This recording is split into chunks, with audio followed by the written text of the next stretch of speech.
विधानसभा कार्यालय भारतीय जनता पार्टी विधानसभा कार्यालय भद्रक निर्वाचन मंडल अंतर्गत केदारपुर ग्राम पंचायत विजु जनता दल और कांग्रेस दल त्याग कर अनेक कार्यकर्ता आज भारतीय जनता पार्टी सामिल होले। निश्चिंत से योगदान से सामिल आमको केदारपुर ग्राम पंचायत तृणमूल स्तर आम दल को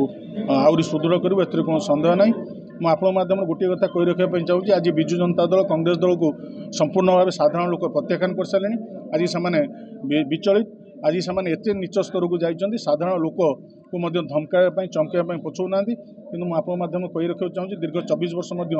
लोक आप दायित्व देते कि जपरी भाव आप ओडावासी को भद्रकवासी को प्रतारणा कर प्रधानमंत्री जपरी भाव साधारण गरीबटे कृषकटे छात्रटे माँटे जपरी भाव विकास कार्य कर निश्चित आज समग्र भारतवासी देखुं से विकास द्वारा जोड़ाई ओडावासी भद्रकवासी मनस्थ कर जिते प्रकार प्रयास कले जिते प्रकार प्रलोभन देले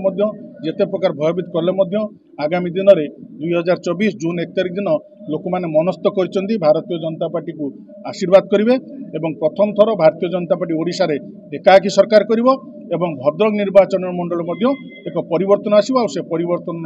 नाम है भारतीय जनता पार्टी एवं भारतीय जनता पार्टी आगामी दिन में जहाँ दीर्घ 24-25 वर्ष सहित जहाँ न हो पार्टी भद्रक निर्वाचन मंडल में लोकंर मौलिक समस्या जो गुड़िक रही आगामी 5 वर्ष भारतीय जनता पार्टी गुरुत्वर सहित प्राधान्य दे समाधान करेंगे।